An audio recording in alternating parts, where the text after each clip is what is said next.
Salut, je m'appelle Dorian. Ma famille m'a dit que je n'étais pas invité au mariage de ma sœur parce que c'était réservé à la famille proche.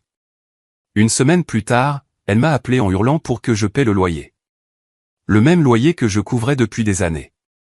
Ils ne m'ont pas seulement exclu d'une cérémonie. Ils m'ont effacé lentement, silencieusement, de tout. Du bail, du testament, de la vérité. Et le pire, c'est qu'ils l'ont fait avec le sourire aux lèvres et des signatures falsifiées dans mon dos. Mais je suis resté silencieux. Non pas parce que j'étais faible, mais parce que je planifiais ce à quoi le silence ressemblerait quand il parlerait enfin de lui-même. Ce qu'il n'avait jamais prévu, c'est que le silence pouvait gagner. Alors, vous voulez savoir ce qui s'est passé quand la vérité a frappé à la porte? L'odeur du café emplissait la cuisine, riche et réconfortante.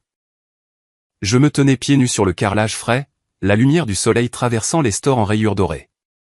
Les plantes de grand-mère Gloria sur le rebord de la fenêtre semblaient plus vivantes que je ne me sentais. Les matins comme celui-ci étaient généralement mon sanctuaire, un rituel lent avant le bruit de la journée. J'ai versé 2 tasses, une pour moi, une pour elle. Notre appartement n'était pas grand-chose, mais il avait ses coins de confort. Une photo de maman et papa des années 80 était accrochée de travers près du réfrigérateur. Le genre de choses que je n'avais pas eu le cœur d'enlever. Je me suis assis sur le canapé, les jambes repliées sous moi, le téléphone à la main. Juste quelques clics sur les réseaux sociaux, un défilement désinvolte, et c'était là. Rowena, ma sœur, mes parents, mon cousin Evan, tout le monde souriant sous un auvent rose pâle de rose. Une légende se trouvait sous la photo comme si de rien n'était. Seulement la famille proche. La tasse a légèrement tremblé dans ma main. La vapeur est montée, puis a disparu. Pendant un instant, tout autour de moi s'est figé. Pas de tintement de tasse, pas de bourdonnement du réfrigérateur, juste une immobilité, le genre qui s'infiltre dans votre poitrine comme de l'eau froide. Ils ne nous ont même pas dit que c'était arrivé. Pas même un mensonge poli. Derrière moi, j'ai senti la présence de Gloria avant d'entendre ses pas. Elle se déplaçait toujours lentement, mais ce matin-là, cela semblait encore plus lent, comme si elle mesurait l'air. Elle s'est penchée doucement et a regardé mon écran. Sa main s'est posée sur mon épaule, chaude et douce, comme seule elle pouvait l'être. Elle n'a pas halté. Elle n'a pas dit « Oh, mon chéri ». Au lieu de cela, elle l'a dit comme un fait. Ils te rendent plus petit pour qu'ils puissent se sentir plus grands. Je ne savais pas quoi répondre à cela. Ma gorge était sèche. Ma poitrine brûlait. J'ai réussi à murmurer, je suppose que nous n'étions pas de la famille proche, après tout. Elle est juste restée là un moment de plus, puis s'est éloignée pour retourner à ses mots croisés, comme si elle avait vu ce genre de blessure trop de fois pour en pleurer maintenant. L'écran s'est éteint. J'ai laissé le téléphone tomber face contre terre sur le canapé. Mais la mémoire n'a pas besoin d'un écran. Je me suis souvenu de l'hiver dernier, lorsque la boutique de Rowena a failli faire faillite.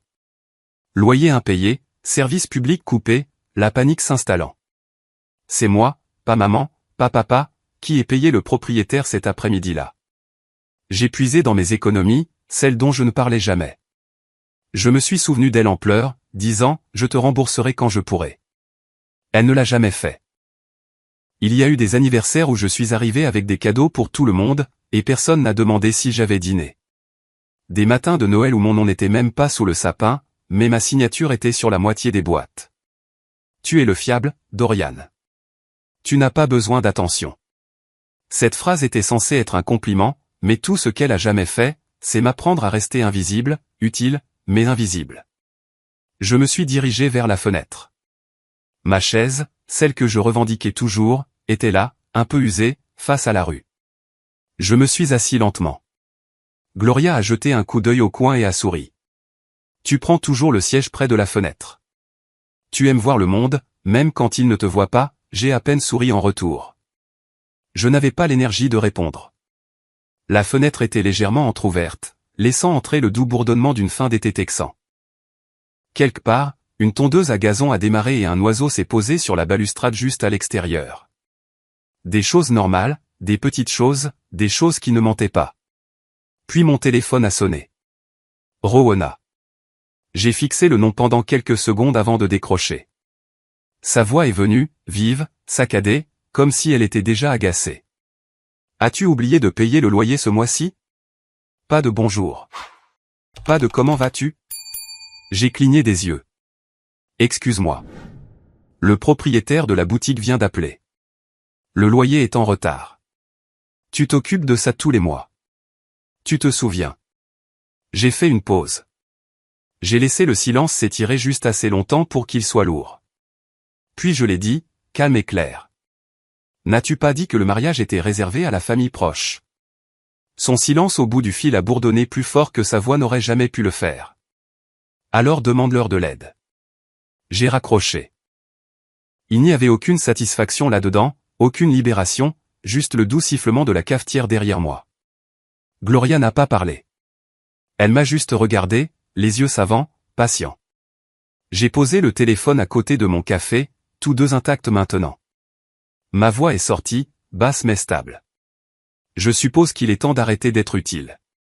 Je pensais que raccrocher serait la fin de l'histoire. Mais le lendemain matin, alors que le soleil se déversait dans la cuisine comme la veille, j'ai trouvé une note glissée sous la porte d'entrée. Le papier était soigneusement plié en trois, comme si elle avait pris le temps de le rendre civilisé. Je n'ai même pas eu besoin de l'ouvrir pour savoir de qui il s'agissait. Dorian, je compte sur toi. Le propriétaire m'a appelé. C'est ton nom sur le bail. Ne laisse pas cela devenir un problème. Pas de salutation, pas de signature, juste de l'attente.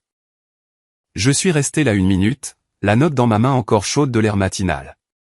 Je l'ai posée à côté de ma tasse et l'ai fixée comme si elle pouvait se réécrire si j'attendais assez longtemps. Le café n'avait pas le même goût aujourd'hui. Trop amer, trop froid, trop vite.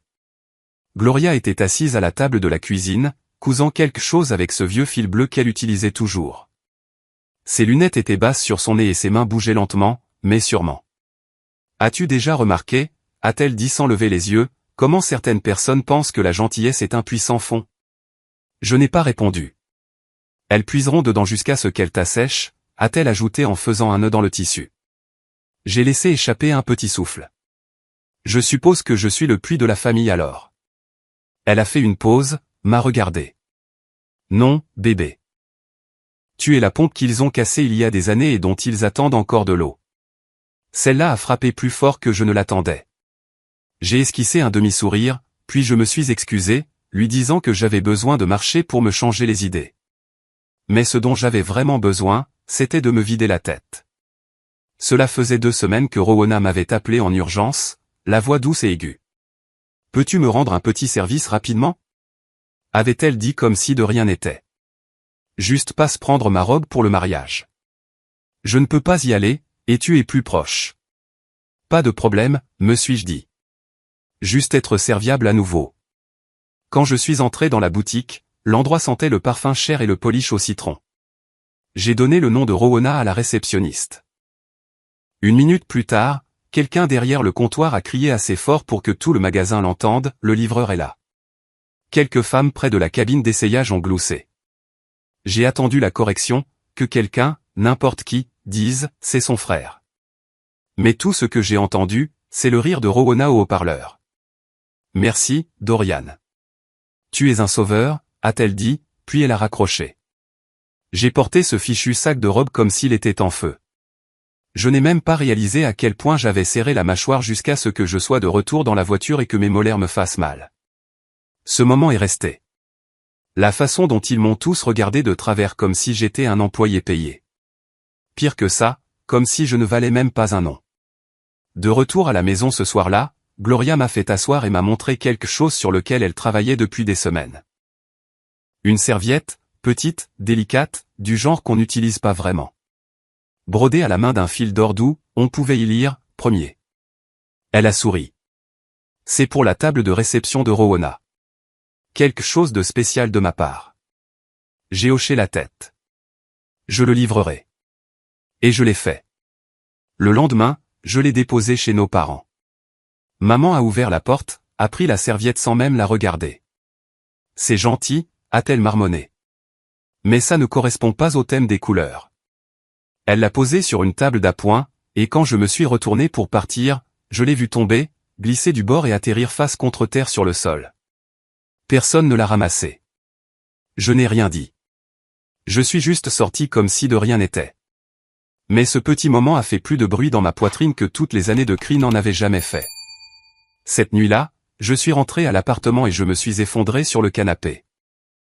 Gloria dormait déjà, sa couette remontée jusqu'au menton. J'ai regardé le ventilateur de plafond tourner, lent et régulier, et j'ai pensé à chaque tâche que j'avais assumée sans me plaindre.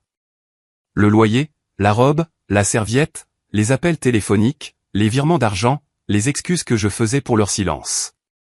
Je leur ai appris que j'étais toujours disponible, que je dirais oui quoi qu'il arrive. Je me suis rendu facile à oublier. On apprend aux gens comment nous traiter, ai-je murmuré à personne.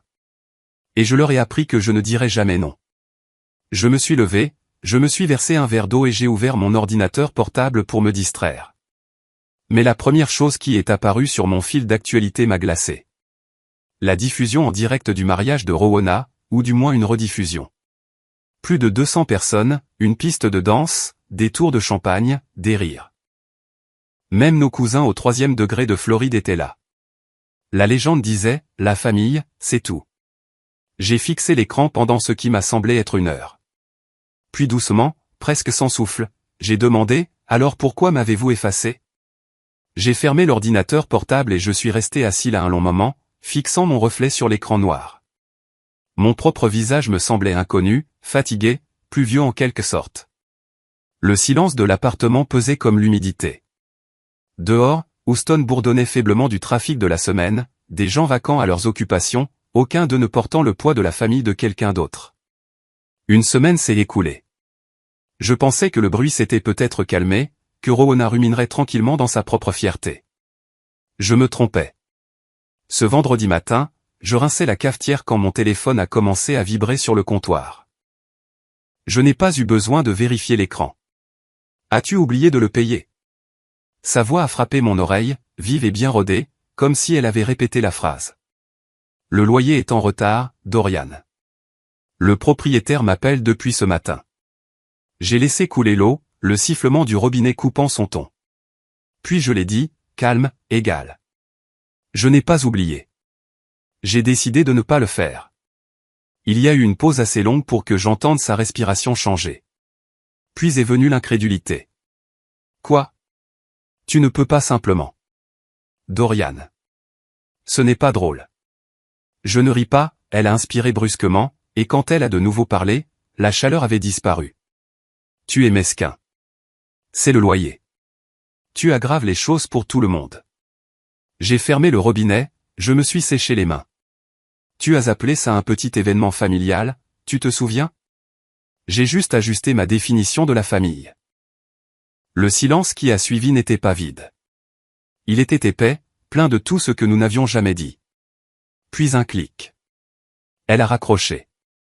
Je suis resté là un moment, attendant que la culpabilité s'abatte sur moi. Elle ne l'a pas fait, pas tout de suite. Ce que j'ai ressenti d'abord, c'est de la légèreté. L'étrange apesanteur de dire non pour la première fois. Mais en dessous, quelque chose de plus profond s'agitait. La peur. J'avais enfreint la règle tacite. Le fiable n'abandonne pas. J'ai fait les 100 pas dans la cuisine, comptant mes pas entre le comptoir et le réfrigérateur. Gloria était assise à proximité, raccommodant une de ses vieilles écharpes. Elle n'a pas levé les yeux quand elle a dit « La fierté et la paix se ressemblent au début. Tu apprendras la différence plus tard. » Je me suis appuyé contre le comptoir. Tu penses que c'est de la fierté? Je pense que tu as enfin arrêté de confondre l'obéissance avec la gentillesse. Cela m'a fait taire. Après qu'elle soit allée se coucher, je suis resté dans la cuisine, à moitié perdu dans mes souvenirs. Ce n'était pas la première fois que je payais la facture de quelqu'un. Quand Rowena est entrée à l'université, papa m'a appelé un après-midi. Elle est à court pour sa caution, a-t-il dit. Tu peux l'avancer, n'est-ce pas? C'est ce que font les grands frères. Je ne suis pas plus âgé, avais-je dit en riant à moitié, pensant qu'il plaisantait. Mais ce n'était pas le cas. Pour lui, la responsabilité n'avait rien à voir avec l'âge, juste avec qui ne dirait pas non. J'ai viré l'argent ce jour-là. Elle n'a jamais dit merci. Personne ne l'a fait. C'était comme si mon aide s'effaçait au moment où elle quittait mes mains. Maintenant, des années plus tard, je réalisais la vérité. Il m'avait bien dressé.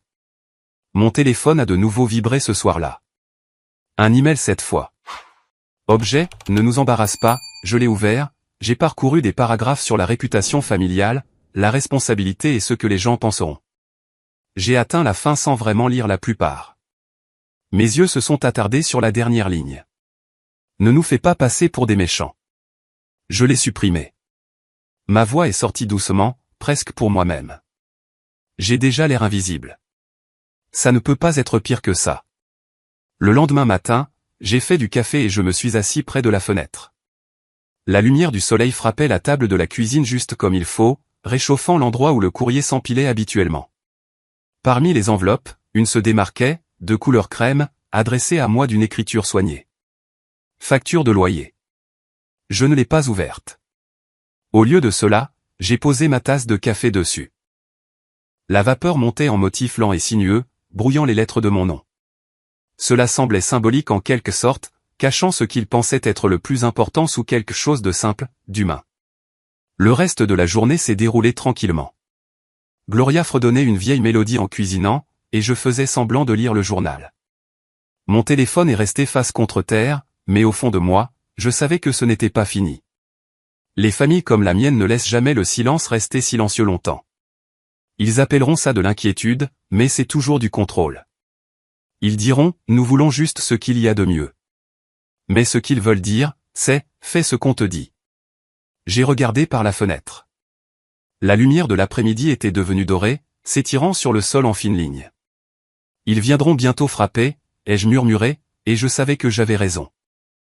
Le dimanche matin est arrivé, calme, comme toujours dans notre quartier. Le chant des oiseaux filtrant à travers les stores, l'odeur du café frais flottant dans l'appartement.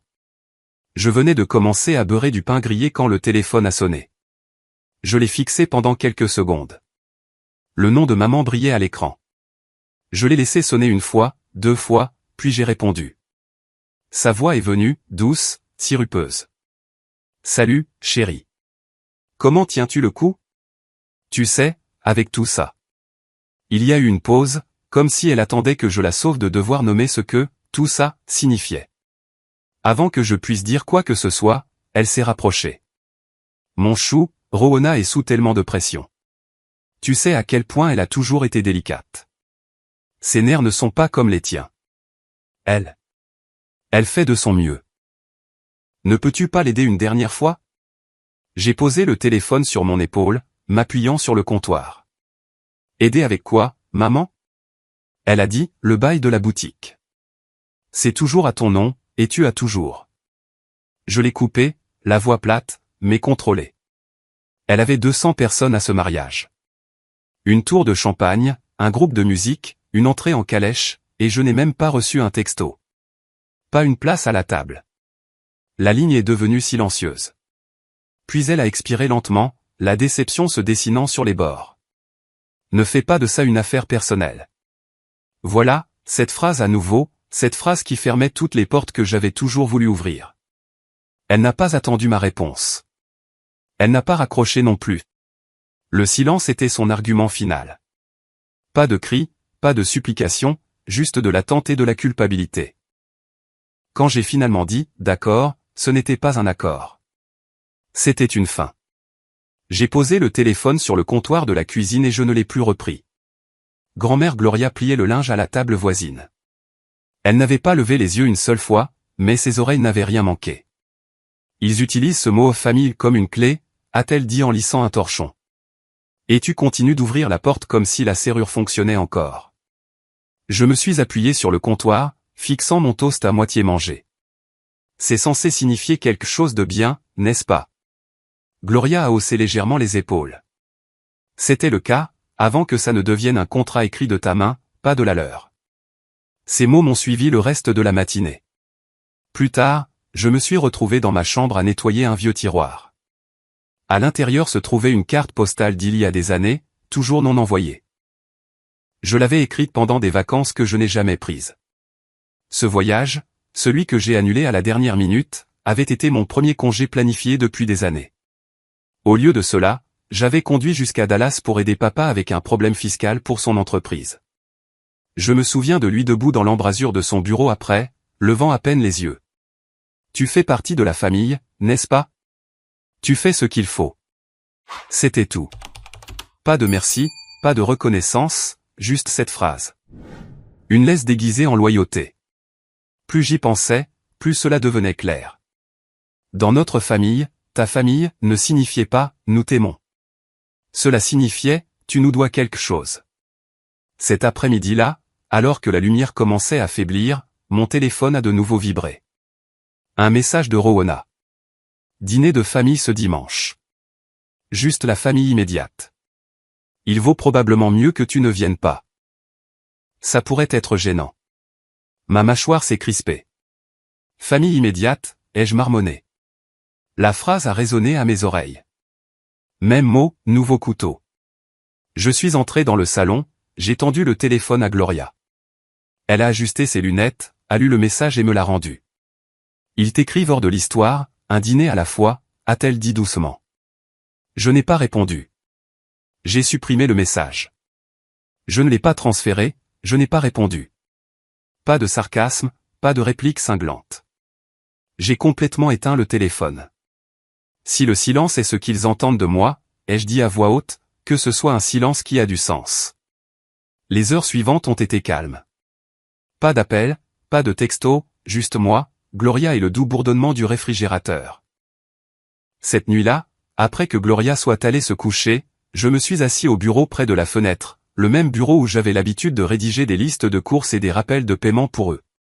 J'ai ouvert un carnet que je n'avais pas touché depuis des années. Passant des pages blanches, j'en ai trouvé une propre, et j'ai écrit une ligne. Ils ont construit leur mur avec mon argent.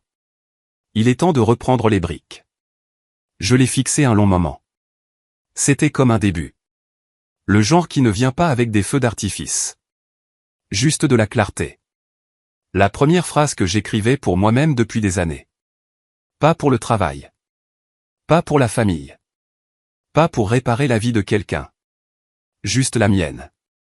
Le lendemain matin, je me suis levé sans vérifier mon téléphone. Pas de rappel de calendrier, pas de message non lu. J'ai préparé le café lentement, regardant la lumière se glisser sur le carrelage de la cuisine. 3 jours depuis le dîner de famille auquel je n'ai pas été invité.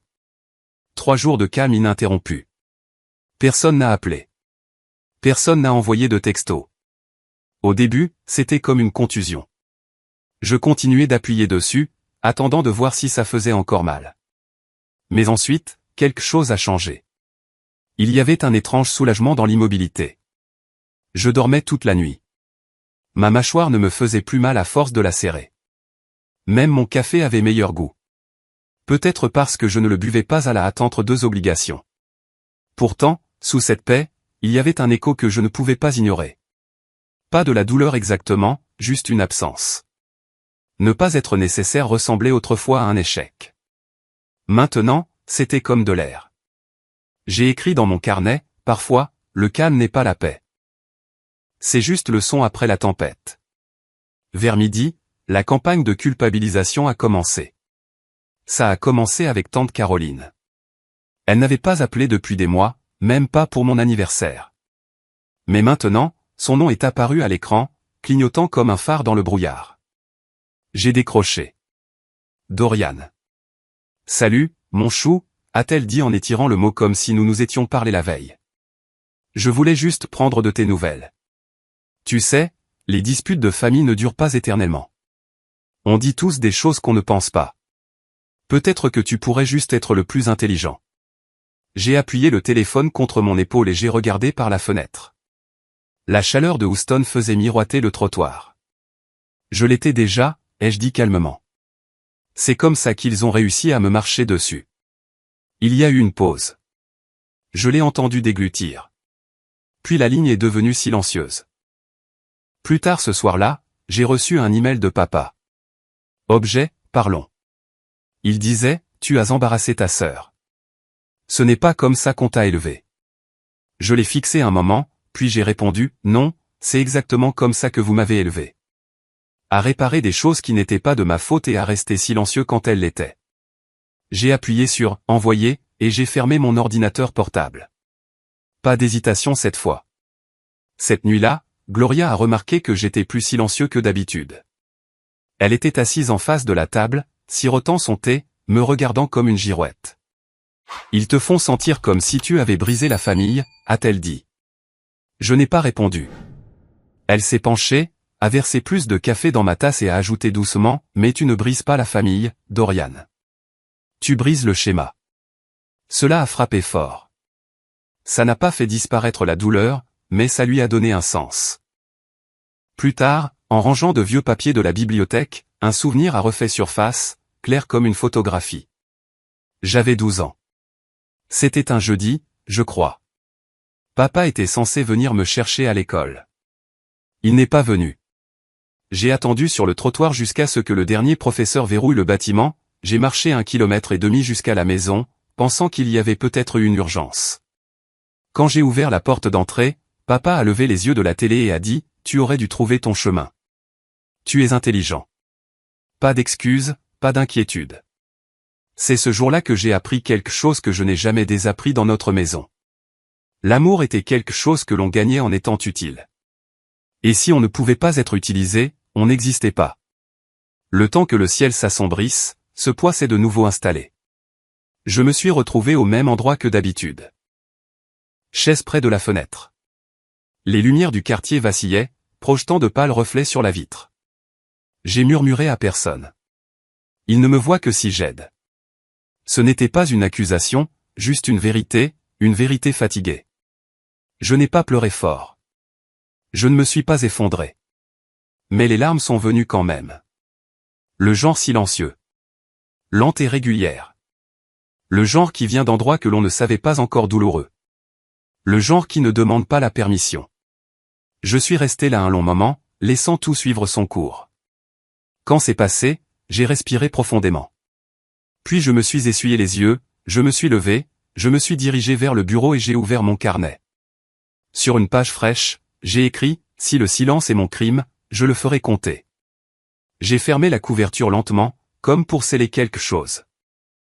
À travers la vitre, les lumières de la ville me clignaient en retour, faibles mais stables. Je ne le savais pas alors, mais mon silence commençait à résonner plus fort que leurs mots. Ils remplissaient les espaces qu'ils occupaient autrefois.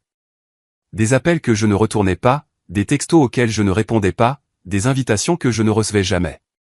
Et pour une fois, ce n'était pas comme perdre. C'était comme si quelque chose changeait enfin. Le vendredi soir, j'étais en train de nettoyer l'évier quand on a frappé. Pas un petit coup poli. C'était sec, urgent, comme si quelqu'un essayait de me rappeler qu'il avait toujours une clé de ma paix. Je me suis essuyé les mains sur une serviette, je me suis dirigé vers la porte et je l'ai ouverte. Rowana se tenait là, serrant la facture de loyer comme si c'était une assignation à comparaître. Son maquillage était parfait, mais ses yeux brûlaient. « Tu ruines ma réputation, Dorian. Est-ce que ça t'importe même ?» a-t-elle lancé. Le propriétaire m'a de nouveau appelé. Tout le monde pense que je ne peux pas gérer ma propre entreprise. J'ai gardé ma voix égale. Alors peut-être arrête de gérer la mienne. Sa mâchoire s'est crispée. Tu agis comme un martyr, comme si nous te devions tous quelque chose. Je l'ai regardé.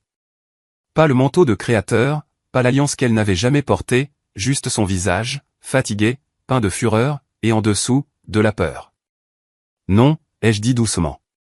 Juste quelqu'un qui a cessé de financer son propre manque de respect. Le silence qui a suivi n'était pas vide. Il était lourd, encombré de toutes les choses que nous n'avions jamais dites. Puis, aussi vite qu'elle était entrée en attaquant, son ton a changé. Sa posture s'est adoucie. Elle a incliné la tête comme si nous étions de nouveau des enfants. Je ne voulais pas te faire de mal, d'accord, a-t-elle dit, la voix soudainement douce. C'était juste de la logistique. Tu sais comment les affaires de famille deviennent compliquées. Les plans de table, les budgets, les choses changent vite. Je me suis appuyé contre le cadre, les bras croisés. Compliqué pour qui? Toi ou ta conscience? Sa bouche s'est ouverte, puis s'est fermée. Pour une fois, elle n'avait pas de réplique. Le calme s'est installé entre nous, enfin à elle de le porter, pas à moi. Mais le moment n'a pas duré. Tu m'as toujours envié, a-t-elle dit, sa voix montant à nouveau. Tu as toujours voulu me faire passer pour une méchante. J'ai ri, court et sec. Non pas parce que c'était drôle, mais parce que c'était si follement faux que ça frisait la comédie. Non, ai-je dit, les yeux rivés sur les siens. Je voulais que tu me regardes, tout simplement. Et voilà, la vraie fracture. Pas le loyer, pas l'argent, juste la vérité brute d'être effacée. Elle a cligné des yeux rapidement, comme pour effacer les mots de l'air, mais ils avaient atterri. Des bruits de pas ont craqué derrière moi. Grand-mère Gloria est entrée depuis le couloir, son cardigan drapé sur une épaule, son ouvrage d'aiguille oublié dans sa main. Elle n'a pas haussé la voix. Elle n'a pas pris parti. Elle a simplement regardé Rowana et a dit, « Tu ne peux pas culpabiliser un homme pour qu'il t'aime, ma chérie. Tu ne peux que lui rappeler ce que cela aurait dû signifier. » Rowana est restée figée, les yeux passant de moi à Gloria, mais elle n'a pas répondu.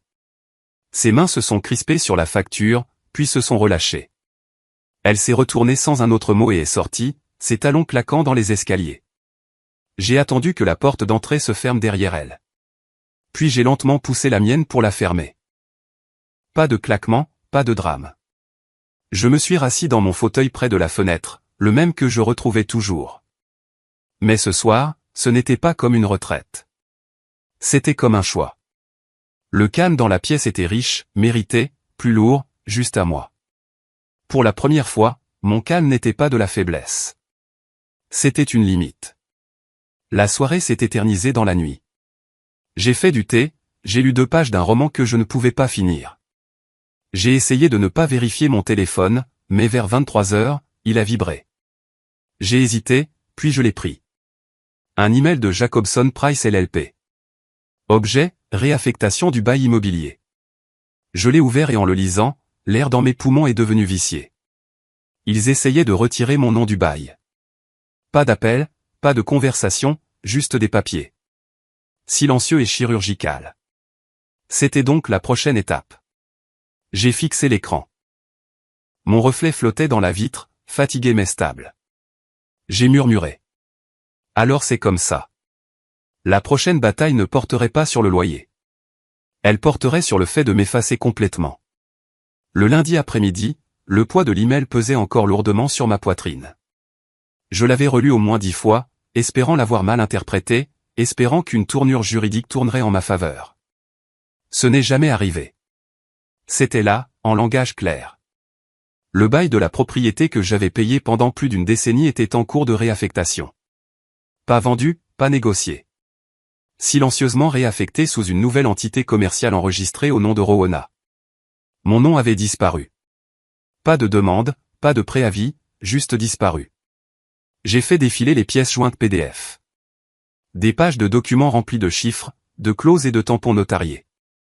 Une signature après l'autre. Aucune d'elles n'était la mienne, mais l'une d'elles prétendait l'être. Ils n'ont même pas essayé de le cacher, ai-je marmonné. Derrière moi, grand-mère Gloria s'est penchée et a lu par-dessus mon épaule, son souffle s'est coupé. Ils n'ont plus honte, Dorian, a-t-elle dit. C'est la partie qui fait mal. Elle n'avait pas l'air surprise, juste fatiguée. J'ai fermé l'ordinateur portable doucement. Pas de cris, pas de rage, juste de l'immobilité. Je me suis levé, je suis allé dans la pièce voisine et j'ai sorti l'imprimante de l'armoire. J'ai chargé du papier, je l'ai branché, j'ai appuyé sur « Imprimer ». Page après page est sortie. Pas seulement la réaffectation du bail, mais des emails de propriétaires, des relevés bancaires montrant des années de paiement à mon nom, des formulaires fiscaux, tous ces virements nocturnes que je faisais sans qu'on me le demande. Je les ai tous imprimés. Chaque dollar, chaque reçu, chaque silence. J'ai organisé les pages dans un dossier soigné, les simplement étiquetés « Preuve ». Puis j'ai placé le dossier dans le tiroir du bas de mon bureau et je l'ai verrouillé. Je suis sorti dans l'air chaud de Houston, j'ai marché sans but, j'ai laissé mon esprit s'étirer plus loin que la tension dans ma poitrine. Ils m'ont appris à rester silencieux, ai-je pensé. Ils ont juste oublié que je pouvais aussi écouter. Le soleil a plongé derrière les bâtiments alors que je tournais au coin pour rentrer chez moi. Quand je suis monté sur le porche, Rowana était déjà là, appuyée contre la balustrade comme si elle en était propriétaire, ce qu'elle essayait techniquement de faire maintenant. Elle tenait son téléphone dans une main, les yeux se tournant vers moi comme si elle attendait. « Tu as vu l'email » a-t-elle demandé sans détour. « Oui. » Elle a soupiré assez fort pour faire croire que c'était elle qui portait le fardeau. « Écoute, ne rends pas ça plus compliqué que nécessaire. C'est juste des affaires, Dorian. Tu n'utilises même pas cet espace. Je l'ai fixé un moment, laissant le silence s'étirer juste assez longtemps pour que sa confiance vacille. Tu as dit que je n'étais pas de la famille, ai-je dit. Maintenant tu appelles ça des affaires. Je suis passé devant elle vers la porte. D'accord, ai-je dit. Gardons ça comme ça. Je l'ai laissé là, à mi-chemin de la justification qu'elle pensait que j'étais encore désespéré d'entendre. Elle n'a pas suivi. Plus tard ce soir-là, je me suis assis en face de Gloria dans la cuisine. Elle venait de préparer une théière. L'odeur de camomille remplissait l'espace entre nous. J'ai remué une cuillère distraitement, regardant le tourbillon s'estomper. Si je me bats contre ça, ai-je dit finalement, je perdrai ce qui reste d'eux. Elle a posé sa main sur la table, calme et ferme. Si tu ne le fais pas, a-t-elle répondu, tu te perdras toi-même. J'ai hoché la tête une fois, lentement. Peut-être, a-t-elle ajouté. Les perdre est la façon de te trouver. À minuit, j'étais de retour à mon bureau, non pas pour réfléchir, mais pour travailler. J'ai ouvert tous les dossiers, sorti tous les vieux registres, tracé chaque dollar que j'avais jamais contribué. Ce n'était pas de la vengeance que je construisais. C'était la vérité, froide, méticuleuse, indéniable. Je n'ai pas mis de musique, je n'ai pas répondu aux textos, j'ai juste laissé le bourdonnement de l'imprimante devenir un rythme, doux, régulier, comme un battement de cœur. Le temps que l'aube commence à tracer la fenêtre, j'avais tout étalé, un grand livre complet de loyauté. J'ai empilé les papiers, les ai glissés dans une enveloppe épaisse, les scellés, les étiquetés de la même manière. Preuve. Alors que je replaçais le dossier dans le tiroir et que je tournais la serrure, mon téléphone a vibré sur la table. Rowena. Message texte. Tu rends ça plus difficile que nécessaire. Je l'ai fixé, puis j'ai tapé lentement, toi aussi. Pas d'émoji, pas de ponctuation, juste la vérité, plate et claire. J'ai éteint le téléphone, l'ai posé face contre table à côté de moi et j'ai murmuré, la prochaine fois qu'ils auront de mes nouvelles, ce ne sera pas une conversation. Ce qui a suivi n'a pas été des cris ou des menaces. C'était le genre de justice silencieuse qui parle d'elle-même. 2 jours après le texto de Rowena, je suis entré dans le cabinet d'avocat du centre-ville, le dos droit et le dossier à la main. La réceptionniste m'a accueilli avec le genre de sourire forcé que les gens réservent aux bâtiments stériles et aux réunions inconfortables. Elle m'a demandé si je voulais un café. Je n'en voulais pas. La salle de conférence était déjà à moitié remplie. Rowena était assise à une extrémité de la longue table en chêne, les jambes croisées, le téléphone à la main. Ses yeux ont croisé les miens une seconde seulement avant de se détourner. Elle portait un blazer comme une armure, mais ses doigts se crispaient sur le gobelet en papier devant elle. L'avocat s'est présenté. La cinquantaine, des tempes grises, une cravate trop serrée. Monsieur Shaw, a-t-il dit en désignant un siège en face de Rowena. Heureux que vous ayez pu venir. Sur l'écran au bout de la table, le visage de mon père a vacillé pour prendre vie. Il était à distance, bien sûr. Sa façon de maintenir le contrôle sans présence. Dorian, a-t-il dit sèchement. Réglons ça rapidement. J'ai hoché la tête une fois et je me suis assis. Avant que quiconque ne parle davantage, j'ai ouvert mon dossier en cuir et j'ai fait glisser l'enveloppe scellée sur la table. Vous voudrez peut-être commencer par ça, ai-je dit d'un ton égal. L'avocat a semblé surpris, mais l'a prise. Il a ouvert l'enveloppe, a ajusté ses lunettes et a commencé à feuilleter la pile. Historique de transactions, contrat de location scanné, email, virement bancaire, formulaires fiscaux, tous à mon nom, tous signés par moi. Pas un mot n'a été prononcé pendant une bonne minute, juste le léger bruissement du papier et le cliquetis de la cuillère de Rowena alors qu'elle remuait un café qu'elle ne buvait pas. Puis la couleur a quitté son visage. L'avocat s'est raclé la gorge. Ces documents montrent une responsabilité financière constante liée à M. Shaw, y compris des paiements bien avant le réenregistrement actuel du bail. Mon père a froncé les sourcils. Ce n'est pas nécessaire. Je l'ai regardé à travers l'écran. Ni la liste d'invités du mariage, ai-je dit. La mâchoire de Rowena s'est crispée. L'avocat a poursuivi, professionnel mais ferme. Légalement, à moins que M. Shaw n'ait autorisé ce transfert, toute modification du contrôle de la propriété est invalide. En fait, cela pourrait constituer une fausse déclaration. La voix de Rowena s'est brisée comme une branche. Tu as planifié ça. Tu savais exactement ce que tu faisais. Je n'ai pas haussé la voix, je n'ai pas souri, j'ai juste croisé son regard. Non, ai-je dit. C'est toi qui m'as appris comment faire. Elle a cligné des yeux une fois, puis a baissé le regard. C'est à ce moment-là que tout a basculé. Personne n'a argumenté. Personne n'a crié.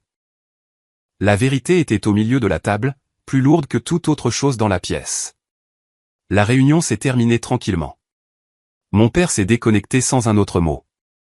L'avocat a rassemblé les documents. Rowana est partie sans dire au revoir. Ce soir-là, je suis rentré à la maison, le dossier de nouveau sous le bras. Gloria était dans la cuisine comme d'habitude. Elle avait déjà versé 2 tasses de thé. Les mêmes tasses que toujours, celles à fleurs délavées de mon enfance. Je me suis assis en face d'elle, la tasse chaude entre mes paumes. Elle n'a pas demandé comment ça s'était passé. Elle n'en avait pas besoin. Tu as retrouvé ta voix, a-t-elle dit doucement après un moment. J'ai hoché la tête, les yeux toujours sur la vapeur qui montait du thé. Peut-être pour la première fois, ai-je dit. Les jours qui ont suivi ont été plus calmes que ce à quoi je m'attendais. Il n'y a plus eu d'appels, plus de textos, plus de coups à la porte. Je m'étais préparé au deuil, celui qui s'insinue dans le silence. Mais à la place, il y avait de la clarté. Pas de la joie, pas de la douleur, juste de l'espace. Ils m'ont effacé sur le papier, ai-je pensé. Mais j'ai effacé leur pouvoir en silence. Ce n'était pas comme gagner. C'était comme respirer après avoir retenu son souffle trop longtemps. 4 jours plus tard, une lettre est arrivée dans la boîte aux lettres. Pas d'adresse de retour, pas de timbre au-delà de celui standard. À l'intérieur se trouvait une seule feuille de papier, une ligne de l'écriture de Rowana. Je n'ai jamais voulu que ça aille aussi loin. Je suis resté assis sur le porche avec la lettre en main un long moment. Puis je l'ai pliée soigneusement et je l'ai glissée dans mon carnet, rangé derrière la page intitulée « Preuve ». Certaines vérités, ai-je murmuré, n'ont pas besoin de réponse, juste de fin. La justice m'a apporté la paix. Mais la paix est venue avec un prix que je n'attendais pas. Cela fait 1 mois depuis la réunion au bureau de l'avocat. 1 mois depuis que les papiers ont été signés, depuis que les appels ont cessé, depuis que tout est tombé dans le silence. La maison n'a jamais été aussi calme. Pas seulement silencieuse au sens littéral, mais ce genre de calme où même les meubles ont l'impression d'attendre que quelqu'un parle. Je pensais que je me sentirais triomphant, et je l'ai été pendant environ 1 minute. Puis ce sentiment de justification a cédé la place à autre chose auquel je ne m'étais pas préparé. L'immobilité. Pas de deuil, pas de culpabilité, juste de l'espace. Je me suis assis à la table de la cuisine un après-midi, feuilletant du courrier non ouvert, et je me suis surpris à penser, alors voilà à quoi ressemble la victoire. Personne de la famille n'avait pris contact. Ni mon père, ni Rowana. Même l'avocat qui me copiait autrefois sur chaque correspondance a cessé d'envoyer des emails. Gagner a été bon pendant 1 minute, ai-je admis une fois à Gloria alors que nous plions le linge ensemble. Puis ça a juste cessé de se sentir du tout. Elle n'a pas répondu tout de suite. Elle a juste continué à plier, lentement et régulièrement. Ce soir-là, nous nous sommes assis ensemble sur le porche, comme nous l'avions fait des dizaines de fois auparavant. L'air sentait légèrement le jasmin et l'herbe coupée. Elle fredonnait doucement, la même mélodie qu'elle fredonnait en lavant la vaisselle quand j'étais enfant. Elle m'a tendu une tasse de thé, la même vieille tasse au bord ébréché. Les gens pensent que le pardon est pour eux, a-t-elle dit, les yeux sur le coucher de soleil qui saignait sur le ciel de Houston. Ce n'est pas le cas. C'est pour toi. Pour que tu puisses arrêter de porter ce qu'ils ont laissé tomber. J'ai baissé les yeux sur le thé dans mes mains et j'ai hoché la tête. Plus tard cette nuit-là, j'ai sorti mon carnet. J'ai écrit une lettre, courte et simple. Rowana, je pensais ce que j'ai dit, et je te souhaite aussi bonne chance. J'espère que tu vas bien. Je l'ai plié soigneusement. Je ne l'ai pas scellé. Je ne l'ai pas adressé. Au lieu de cela, je l'ai glissé à l'arrière du carnet, juste à côté de la vieille facture de loyer. Tous deux maintenant juste du papier. Plus des armes, plus un poids. Je ne l'ai pas envoyé. Je n'en avais pas besoin. Ce simple acte ressemblait à poser quelque chose que je portais depuis trop longtemps. Les jours suivants se sont écoulés tranquillement. J'ai cuisiné. J'ai lu. J'ai marché davantage. Et quelque part entre le nettoyage du garage et la réparation du robinet qui fuyait dans la salle de bain du haut, ça m'a frappé. Le silence ne signifie pas toujours l'absence. Parfois, cela signifie de l'espace. Parfois, cela signifie la paix. Je pensais autrefois que le silence signifiait que j'avais perdu ma voix. Il s'avère que c'est là que je l'ai trouvée. Des semaines plus tard, Gloria est décédée dans son sommeil. Paisiblement, sans douleur.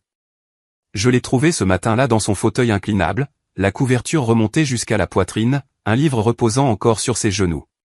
Le service commémoratif était petit, quelques voisins, quelques amis de son groupe d'église, pas de famille, aucun de ceux qui partageaient notre sang. Mais ceux qui sont venus, ils ont apporté des gratins, des histoires, de vieilles photos et des mains chaudes qui se sont posées sur mon épaule. J'ai apporté sa tasse de thé préférée à l'urne, je l'ai placée à côté d'elle comme une dernière offrande. Tu avais raison, ai-je murmuré. Certaines familles se construisent, elles ne naissent pas. Cette nuit-là, après le départ de tout le monde, je suis rentré dans la maison. Les pièces semblaient creuses, mais pas solitaires. J'ai monté les escaliers lentement, j'ai tourné à gauche dans ma chambre et j'ai ouvert la fenêtre. La même que celle à côté de laquelle je m'étais assis cette première nuit où tout avait commencé à s'effilocher. La ville bourdonnait au loin.